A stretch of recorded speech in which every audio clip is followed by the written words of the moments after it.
Hey guys, what's up? Carter here. I'm going to try to tackle a little bit of a subject in this one with Chris Reeve Knives. As you can see, I've got two Umnums on, the Insingo 21, and then the Micarta 21 with a regular blade and silver hardware. First, and actually, this is the first one I got, second, third. I think my CRK journey has been an interesting one that's taken a really long time. A lot of people, a CRK, a Sebenza is their very first high-end knife they ever get. Wasn't the case for me. Mine was a Strider. I took the Strider route and I stuck to it. You can look back in comments of my old videos. I know you're not going to, but you can if you want. A lot of people ask me, when are you going to get an Umnums on? When are you going to get a Sebenza? And I just kept saying, I don't know. I would like to try one out, but it doesn't do anything for me. It doesn't entice me to get it. And that's because, generally speaking, my knife, what I'm drawn to is usually things with an edge. Whether they're kind of overbuilt and beefy or they have just crazy design stuff. I've always liked a little extra flair on my knives, a little extra something. So I've always gravitated towards those types of things. And a lot of the times it leads me to knives that aren't the most practical, but they're definitely cool looking, cool to own, and things like that. But, being a knife lover, especially of higher end type knives, it was always a little ridiculous that I had never tried a CRK. So there was a number of times that I almost pulled the trigger. I wanted to start with an Umnums on, just because to me it seemed like the Umnums on was a little bit closer to my style. Out of all the CRKs, it was kind of the more edgy of the knives. It had a thicker blade, had a cool pattern in the titanium. It wasn't just plain. Awesome big pivot. It just seemed like a little bit more my style. So started with the Umnums on. Eventually I did. I picked one up. I bit the bullet, picked one up, got it, and I wasn't really that impressed.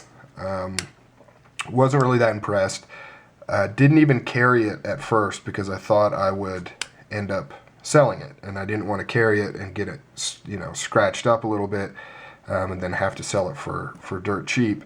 So I just kind of held on to it and slowly warmed up to it. Then I finally started carrying it and fell in love with it and really, really liked it.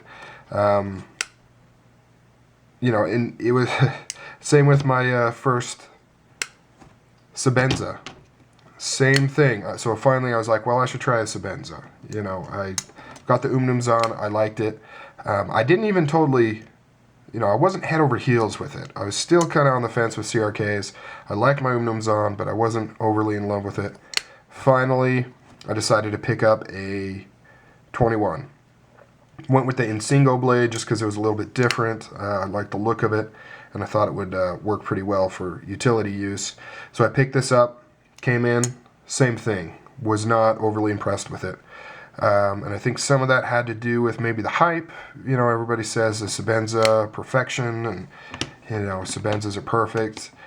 That may have jaded me a little bit, because with these knives, especially in my experience, they don't smack you over the head with amazingness when you first get it. They don't. You pull it out of the box. It's not like some of those other knives where you're like, oh my God, look at that. Wow, that is so cool. Where you just kind of drool over it and then you talk about it for a half hour because it's got so many cool things going on and different textures and different aspects to it. And you just love it. But it seems like those kind of knives are really cool at first, kind of like if you buy a shiny red car. But the same thing that made them so overwhelmingly cool at first kind of makes them annoying after a while or something like that. You know what I mean? Because with these knives especially, it's a slow love that you build for them. But once it does start to build, you really, really love them. So for those out there that want to try one of these knives, and if you get it and you're not overly impressed right out the gate, don't fret. Put it in your pocket. Use it, because what you're going to fall in love with is, they're not super flashy. There's nothing crazy on them. There's no weird bells and whistles that shoot out and make noises or or have the latest and greatest this or that. But what you'll fall in love with is its simplicity and the fact that there's nothing on here that's just there. Everything's on there to be functional and work. And Chris Reeve has made sure to perfect everything to the point where everything does work, if that makes sense. You'll fall in love with the lockup, with how well it engages, how strong it is, how it doesn't move, how it doesn't stick, or at least usually. This one's a little sticky, not too bad. How smooth, how buttery smooth it is, and yet how good the D10 is. You know, all those things, all those little things that you don't really appreciate until you've had it for a while and you use it, that's what Chris Reeve has put his effort into. Not, you know, having the craziest titanium finish out there, or not having some crazy new contraption on there that he's trying to revolutionize the knife world with. He's taken the basics of a knife and just, to the best of his ability, try to perfect them. So, you know, these knives are definitely something for me that took a while to actually warm up to and fall in love with. But now that I have, you know, obviously, I like them. I really, really like them. And one testament to that is the fact that I've never sold one. You know, these are the 3 that I've bought ever, and I've still got all 3. You can't say that for many other of my knives. A lot of the times I go through phases and I'll buy and I'll sell them, but these ones always kind of stick around just because,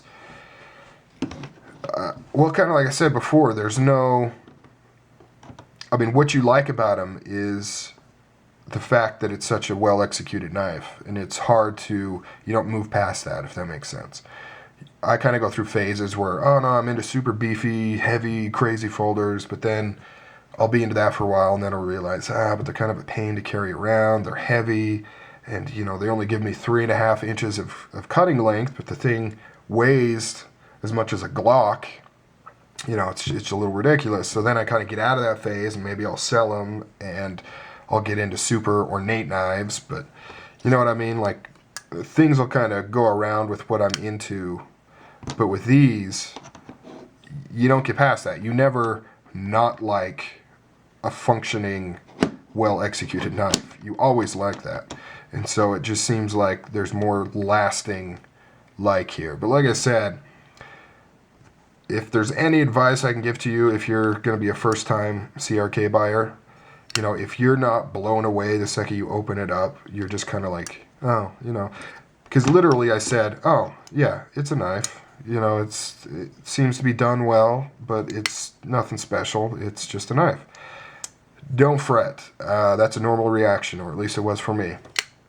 It takes a while to really respect the nuances of these knives and to really kind of become attached to them, and just how truly spectacular they really are, because they're not flashy. They don't have crazy things going on, and you know, they're probably not going to blow your mind the second you hold it, but eventually it'll probably become one of your favorite carry knives if you do get one.